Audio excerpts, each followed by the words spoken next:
Welcome back, everybody, for another deep dive. Today, we're going to be talking about the NBA. Specifically, we're going to be diving into this question that seems to be on a lot of fans' minds. Is this era, roughly from the 2010s to now, a golden age for the league? Hmm, that's a great question.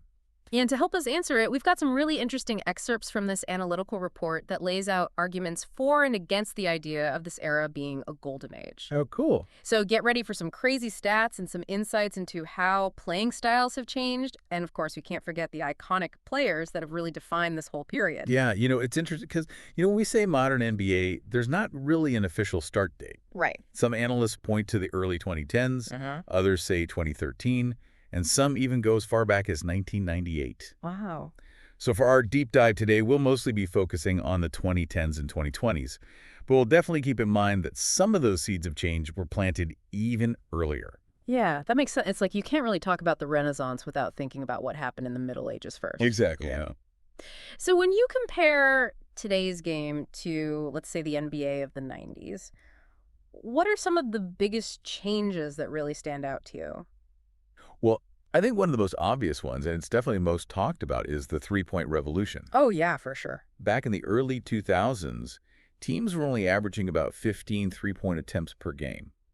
But today, that number has more than doubled. Wow. Teams are now launching close to 35 threes a game. That's wild. So this shift from a game that used to be dominated by two-point shots to now this barrage of threes has totally changed offensive strategies. Yeah, that's a huge jump. It's like everyone just decided to forget about the mid-range game and just chuck up threes now. Yeah.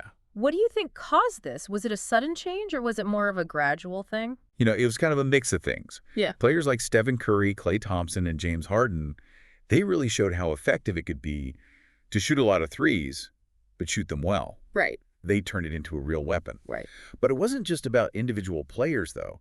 There were some pretty big rule changes that helped create this three-point explosion. Okay, yeah, let's talk about those rule changes because I feel like I hear a lot about how they've changed the game. Yeah. One that always comes up is the elimination of hand checking Oh, yeah. back in 2004. Yeah. What exactly did that change and how did it affect this whole offensive shift we're seeing? Well, imagine you're a guard like Allen Iverson, Oh, okay. known for his crazy fast drives to the basket. Uh-huh. Before 2004, defenders could, get in his way, slow him down with their hands, Oh, okay. make it a lot more physical. Mhm. But once they got rid of hand checking, defenders had to rely more on their positioning and footwork to stay in front of him. Oh. This gave guards and wings more space to drive to the basket, which led to more kick-out passes to open shooters on the perimeter. Oh, I see. So that basically opened up the lanes, made it easier for players to either get to the basket or find their teammates open for a three-point shot. Right. It's like the league basically said, all right, go have fun, get creative. Exactly. And then on top of that, they introduced zone defense. Before, defenses were mostly man-to-man, Uh-huh. which was pretty predictable for offenses to go against. Zone defense forced offenses to adapt. Oh, okay. They had to rely more on passing and perimeter shooting to find those openings in the defense. So it was kind of tough for defenses on both ends. They couldn't be as physical on the perimeter, and then they had this new zone defense to deal with. No wonder offenses started taking over. Exactly. And these rule changes, it wasn't like they were just random things. Right. They were part of a bigger trend to open up the game, make it faster, more free-flowing, and you could say more exciting for fans. Sure. In 2018, they even shortened the shot clock reset after an offensive rebound. Oh, wow. They wanted to make the game even faster and more exciting.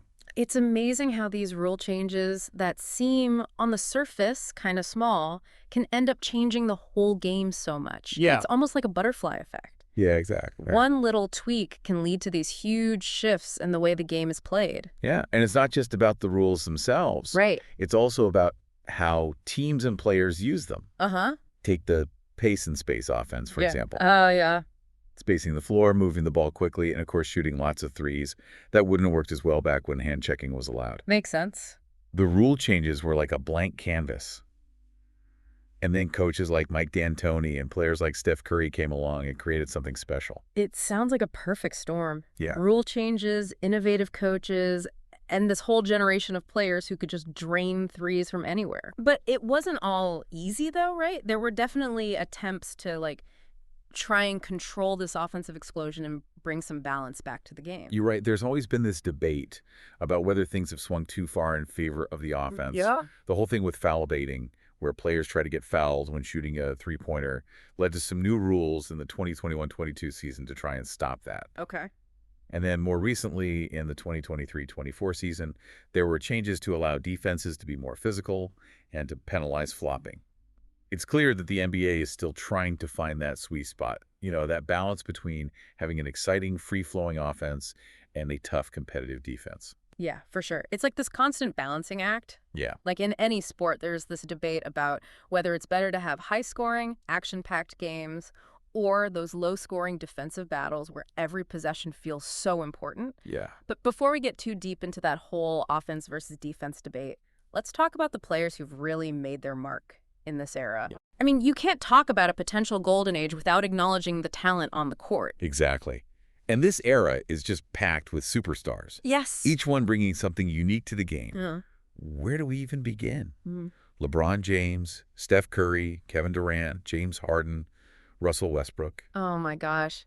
It's crazy when you think about how much talent we've seen in the NBA just in the last 10 years or so. Yeah. It's not just about the big names and the highlight reels. It's about how these players have pushed the boundaries of what's even possible on the court. Exactly. Think about LeBron. Oh, yeah. His all-around dominance, how long he's been playing at such a high level. Guy's been in the league for like 2 decades, Yeah. and he's still amazing. It's crazy. And then you've got Steph Curry completely changing the way people think about shooting. Mm-hmm.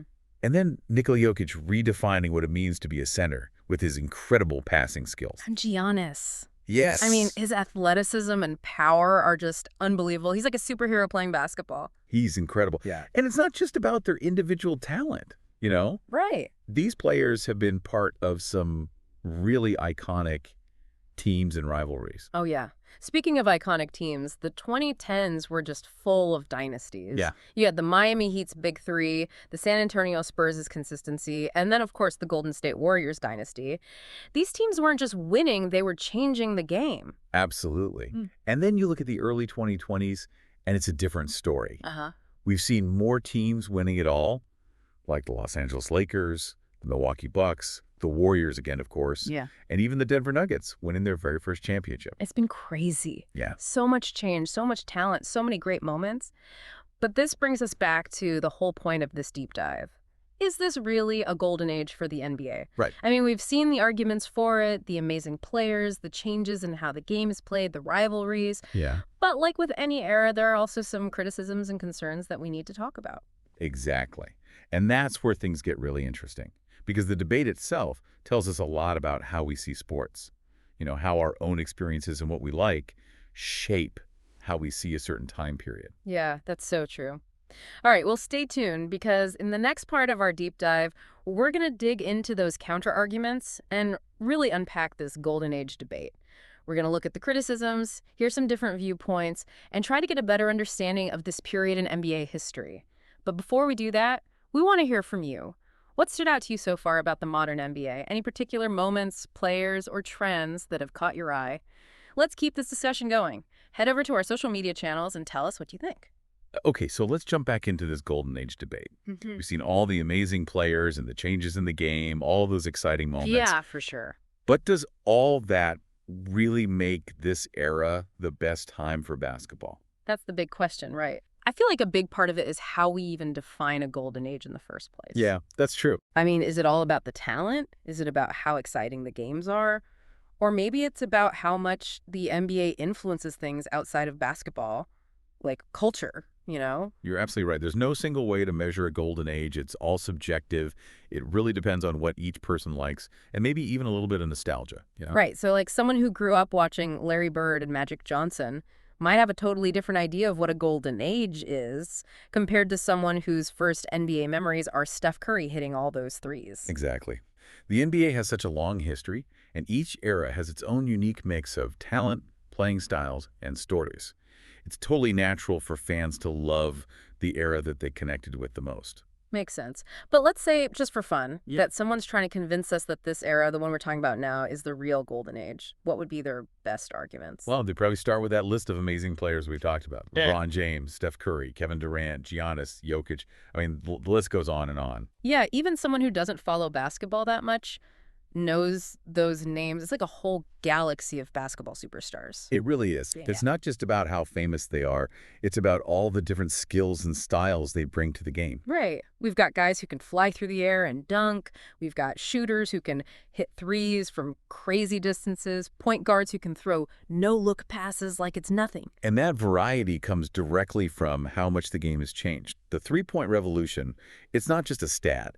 It's completely changed how basketball's played at every level. Definitely. And for a lot of fans, it's made the game more exciting to watch, more unpredictable, more visually spectacular, you know? I've got to admit, there's nothing quite like watching Curry pull up from way behind the three-point line and just nail it. It's like magic. Yeah, it really is. But beyond those flashy plays, do you think this focus on offense actually makes the game more fun to watch?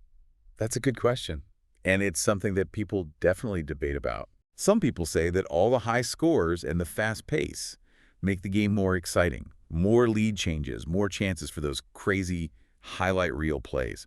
Do you remember that incredible comeback by the Cleveland Cavaliers against the Golden State Warriors back in 2016? Oh, man, that was amazing. They were down 3-1 in the series, and somehow they pulled off one of the biggest upsets in NBA Finals history. LeBron was unstoppable in that series. Talk about clutch. He was on fire. And yeah, even beyond those individual performances, we have seen a lot of upsets and underdog stories lately. Yeah. Like the Toronto Raptors winning their first championship in 2019, Giannis leading the Milwaukee Bucks to the title in 2021. No one really expected those teams to win, so it made it even more exciting when they did. For sure. And we can't forget about the impact the NBA's had on culture. Oh, yeah. It's huge now all over the world. It goes beyond just language and borders. Yeah. Players from all over the globe have become superstars, bringing their own styles and perspectives to the league. It's really cool to see how basketball can bring people together from different backgrounds. Yeah. It's more than just the game itself, too. The NBA is connected to music, fashion, social activism. Yep. It's like a platform for these athletes to express themselves and try to make a difference. You're right. It's not just a game anymore. It reflects what's happening in society. It's a tiny version of the world with all its complexity.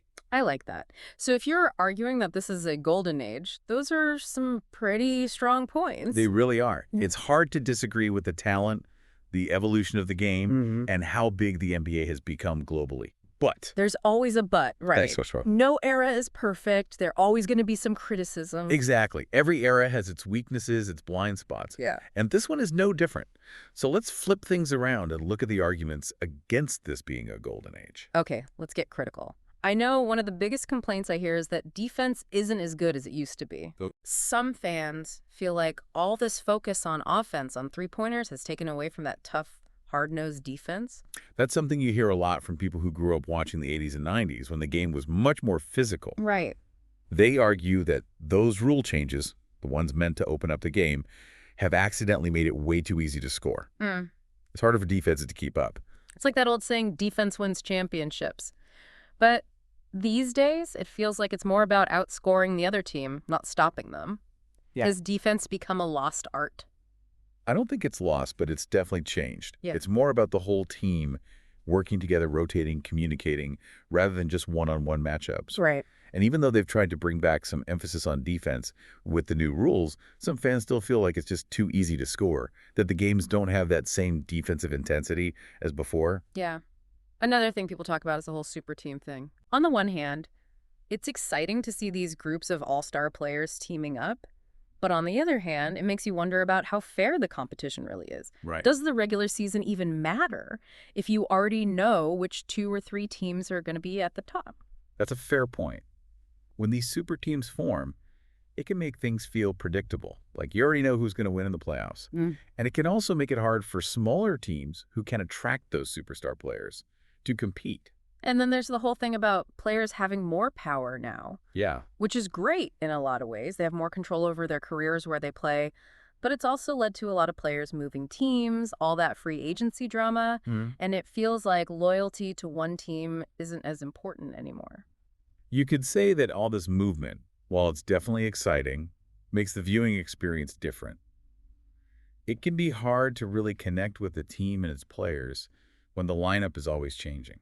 And we can't forget about all the foul baiting and flopping that still goes on. Yeah, that's true. Even with the rule changes, you still see these tactics that seem kind of shady. It's Yeah, frustrating for fans who just want to see a good, fair game. exactly. It feels like it goes against the spirit of the game, like they're trying to cheat the system. So it seems like this golden age debate is pretty complicated. It is. There are good points on both sides. It's not a simple yes or no. Yeah, it all comes down to what you personally value in basketball and how well those values line up with what this era has given us. And maybe even more importantly, it makes us think about our own biases, how nostalgia shapes our view of different eras. What we see as golden might really just be based on our own experiences and how we feel about the game. So what about you listening right now? Where do you stand on this debate? In the last part of our deep dive, we're going to look at how these arguments might affect your own view of the modern NBA and what it'll be remembered for. Okay, so we spent a lot of time digging into this modern NBA era. We've seen all the amazing talent, the way the game has changed, all those incredible rivalries. And we talked about the downsides too, right? Like people worrying about defense, all those super teams forming, and even things like foul baiting and flopping. Yeah, for sure. It's been a pretty deep dive with a lot to think about. So, where do we end up on this whole golden age question? I mean, is it or isn't it? Well, I think if we've learned one thing, it's that there's no simple answer. It's not a yes or no thing. It's kind of like when people try to compare different NBA eras, right? Like, Oh, which one was better, the 80s or the 90s? It feels like you're comparing totally different things. exactly. And that's what makes this whole debate so interesting. It goes beyond just numbers and stats. It's about how we feel about the game, how our own experiences shape what we think. You know, it makes me think of those arguments about who the greatest player of all time is. Like, you can make a really good argument for a bunch of different guys based on their stats, what they accomplished, how they changed the game. But at the end of the day, a lot of it comes down to who you liked watching, who you grew up with. That's a great comparison. It's about those moments that made you fall in love with basketball, the players you looked up to, the games you'll never forget. Those things stick with you. So instead of trying to say for sure whether this is a golden age or not, maybe we should just appreciate each era for what it was, what made it special. Yeah, I like that. It's like listening to different kinds of music. You might have your favorite genre, but that doesn't mean other styles aren't good. That's a perfect way to put it. And the thing is, the NBA never stops changing. It's always evolving, adapting. That's one of the best things about it. Who knows what'll happen in the next 10 years? What new ways of playing will we see? Which young players will become the next superstars? As a fan, that's what's so exciting. You get to see it all happen, be a part of it. So when you're watching the games, don't worry too much about labels and rankings. Just enjoy the experience. Appreciate those moments that make you love the game. That's great advice. Maybe the real golden age isn't a specific time period, but it's more like a feeling, a way of looking at the game, respecting its history, how it's changed, and how it always surprises us. And who knows? Maybe years from now, we'll look back at this era and be like, wow, that was a golden age. Yeah, it could happen. This era has already given us so many unforgettable moments and players. We've seen some amazing things happen on the court, seen players do things we never thought possible. And the best part is, there's still so much more to come. More stories to be told, more records to be broken, more legends to be made. That's the truth. So to all the basketball fans out there, get ready for the ride. This NBA journey isn't ending anytime soon. Who knows what's waiting for us down the road? Thanks for joining us for another deep dive, and we'll see you next time as we explore more of the world around us.